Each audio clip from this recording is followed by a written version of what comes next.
नारायणं नमस्कृत्य नरं चैव नरोत्तमं देवीं सरस्वतीं व्यासं ततो जयमुदीरये।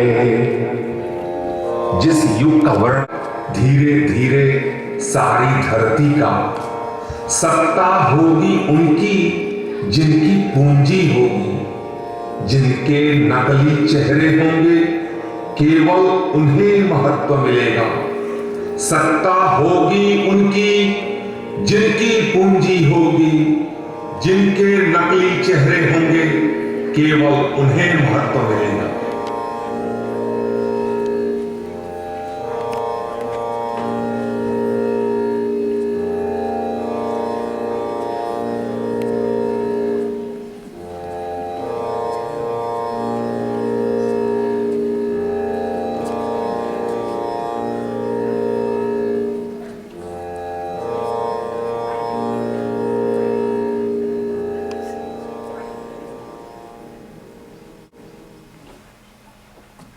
थके हुए हैं हम, पर घूम घूम पहरा लेते हैं इन सुने गलियारों में। हाँ, इन सुने गलियारे में जिनके इन रत्न जड़ित फर्शों पर कौरव वधुएं मंथर मंथर गति से सुरभित पवन तरंगों से चलती थी, आज वो विधवा हैं।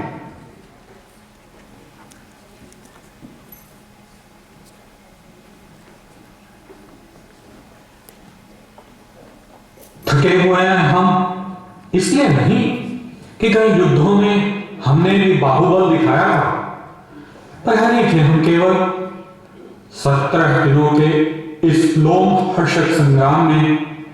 तलवारें हमारी ये, ढालें हमारी ये निरर्थक कोई नहीं, अंगों पर बोझ बनी।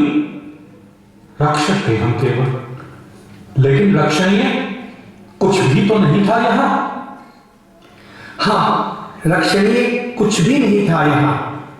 संस्कृति थी यह भी एक बूढ़े और अंधे की, जिसकी संतानों ने महायुद्ध घोषित किए, जिसके अंधेपन में मर्यादा गलित अंग वेश्या सी प्रजाजनों को भी रोगी बनाती फिरी।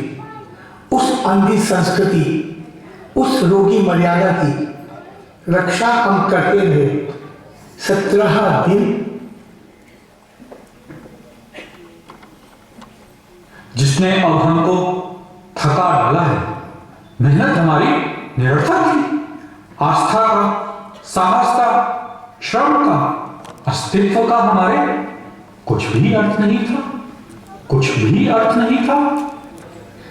अर्थ नहीं था, हाँ, कुछ भी अर्थ नहीं था। जीवन के अर्थहीन सुने गलियारे में पहरा दे देकर अब थके हुए हैं हम, अब चुक गए हैं हम।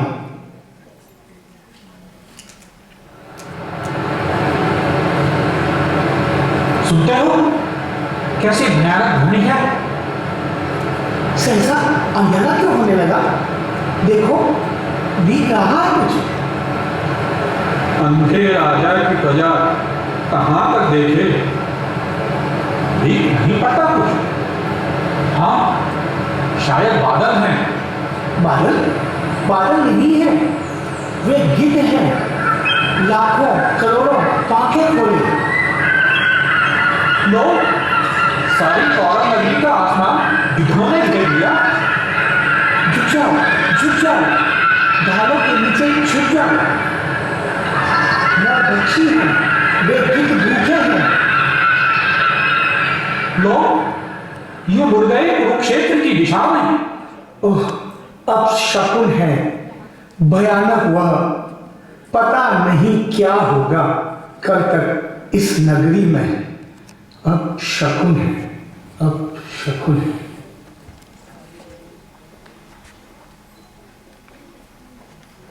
है कुरुक्षेत्र से कुछ भी खबर न आई, जीता या हारा बचा कौरव दल। है कुरुक्षेत्र से कुछ भी खबर न आई, जीता या हारा बचा कौरव दल। जाने किस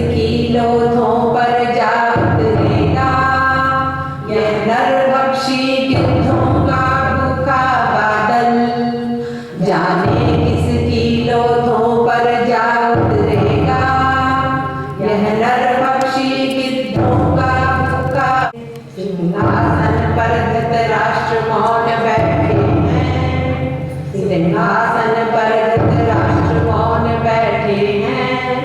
संजय अब तक कुछ भी संवाद न लाए, संजय अब तक कुछ भी संवाद न लाए, संजय अब तक कुछ भी संवाद न लाए।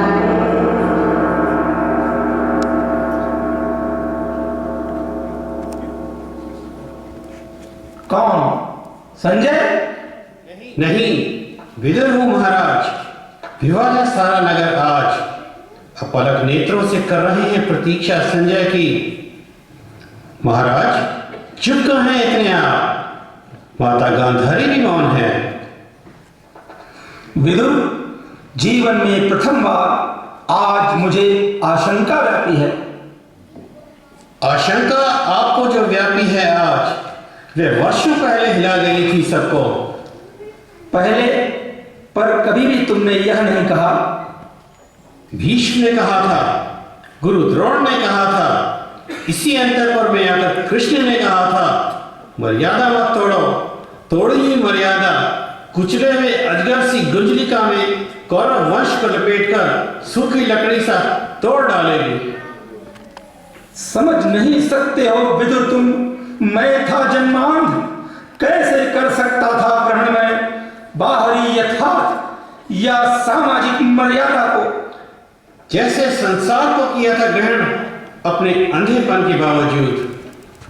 पर वह संसार स्वतः अपने अंधेपन से उपजा था।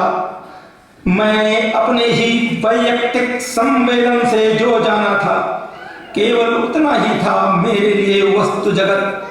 कौरव जो मेरी मांसलता से उपजे थे, वे ही थे अंतिम सत्य। उनके प्रति मेरी ममता ही वहां नीति थी, मर्यादा थी। पहले ही दिन से, किंतु आपका वह अंतिम सत्य होने लगा था सिर्फ झूठा और शक्तिहीन।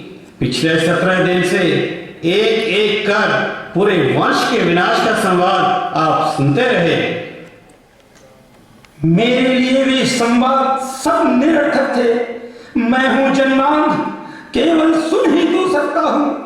संजय के शब्दों से बनते हैं जो आकार चित्र, उनसे मैं अब तक अपरिचित हूं। कल्पित कर सकता नहीं कैसे अब दुस्शासन की छाती से रक्त उबल रहा होगा, कैसे क्रूर भीम ने अंजुलि में धार से ओंठ तर किए होंगे। महाराज मत दोहराए, मैं सह नहीं पाऊंगी। मैं आज मुझे ज्ञान हुआ मेरी वैयक्तिक सीमाओं के बाहर भी सत्य हुआ करता है। यह जो पीड़ा ने पराजय ने दिया है ज्ञान, दृढ़ता ही देगा वह। किंतु इस ज्ञान ने भय ही दिया है विदुर।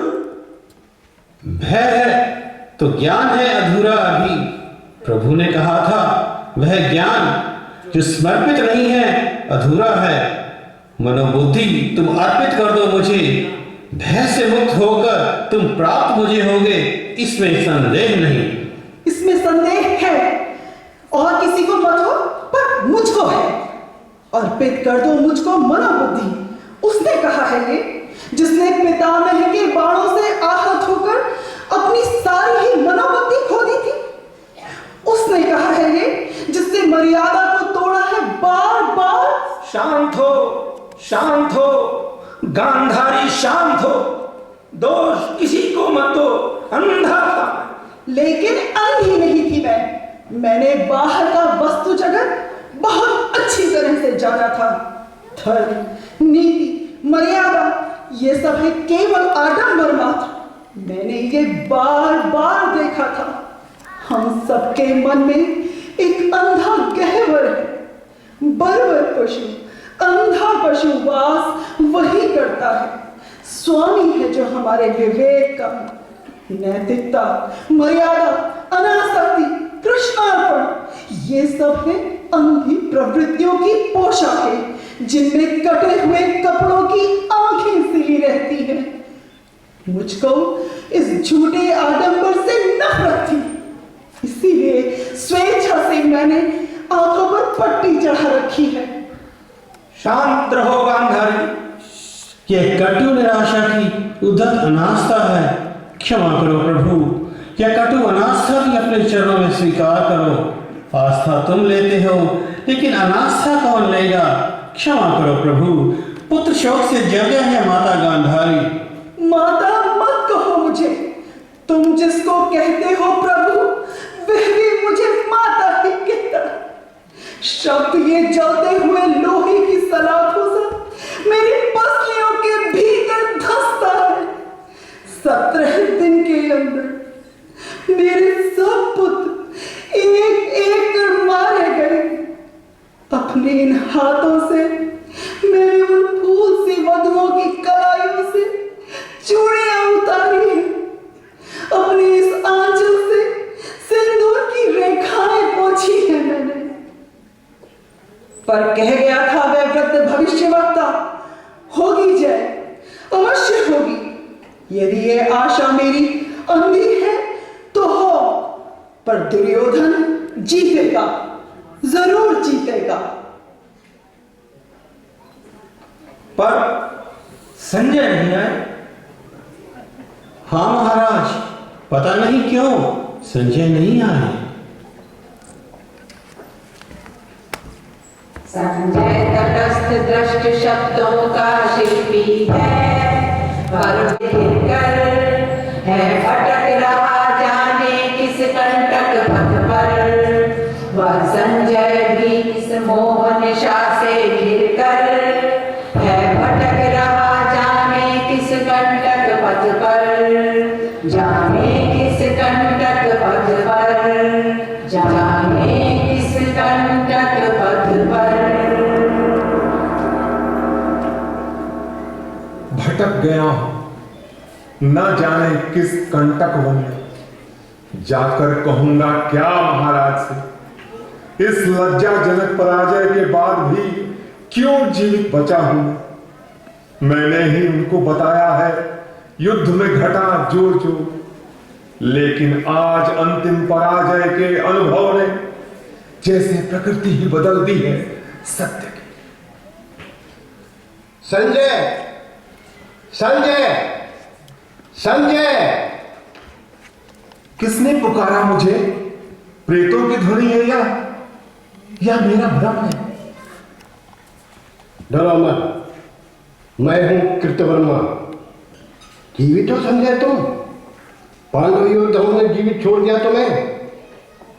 जीवित हूं, अच्छा था मैं भी यदि आज नहीं बचता शेष।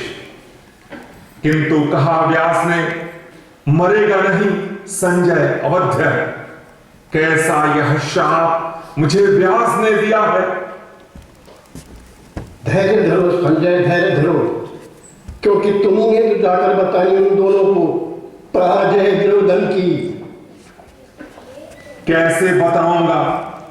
वह जो सम्राटों का अधिपति था, खाली हाथ नंगे पांव रक्त सने फटे हुए वस्त्रों में खड़ा था निहत्था। उसने मुझे देखा और माथा झुका। कैसे कहूंगा मैं जाकर उन दोनों से, कैसे कहूंगा?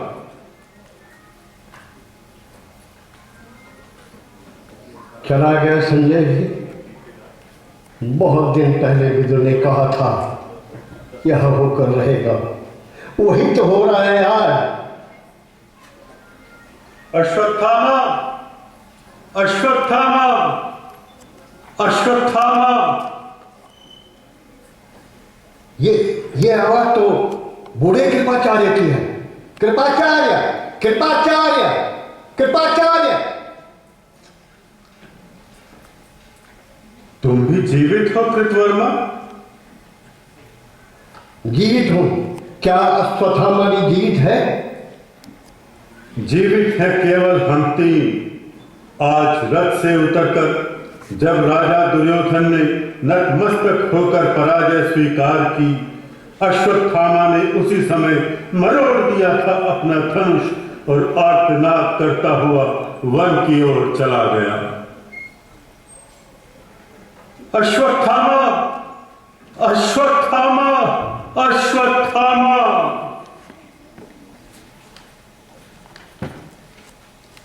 ये मेरा धनुष है, धनुष अश्वत्थामा का, जिसकी प्रतिज्ञा खुद द्रोण ने चढ़ाई। हाँ, जब मैंने देखा दुर्योधन को दीनहीन पराजित निशस्त्र, मैंने मरोड़ दिया अपने इस धनुष को। कुचले हुए सर्प सा भयावह किंतु शक्तिहीन मेरा ये धनुष, जैसे मेरा मन। कैसे लूंगा प्रतिशोध पिता की निर्मम हत्या का? कैसे सुनकर युधिष्ठिर की घोषणा कि अश्वत्थामा मारा गया, शस्त्र रख दिए थे गुरु द्रोण ने रणभूमि में। उनको थी अटल आस्था युधिष्ठिर की वाणी में। पाकर निहत्ता में पापी दृष्टि अस्त्रों से खंड खंड कर डाला। अपराजय अर्ध सत्य से ही युधिष्ठिर ने उनका वध कर डाला। युधिष्ठिर की अर्ध सत्य ने कर दी हत्या उन सब की, जो शुभ था, कोमलतम था। धर्मराज होकर वो बोले, नर या कुंजर, मानव को पशु से उन्होंने पृथक नहीं किया। उस दिन से मैं हूं पशु मात्र, अंत बर्बर पशु। किंतु आज मैं भी एक अंधी गुफा में हूं पटक गया। गुफा ये पराजय की। दुर्योधन सुनो, सुनो द्रोण सुनो, मैं ये तुम्हारा अश्वत्थामा, कायर अश्वत्थामा, शेष हूं अभी तक। आत्मघात कर लूं, अंत कर दूं इस नपुंसक अस्तित्व का, किंतु नहीं, जीवित रहूंगा मैं अंधे बर्बर पशु सा। वाणी हो सत्य धर्मराज की, वध, केवल वध, अंतिम अंत बने मेरे अस्तित्व का।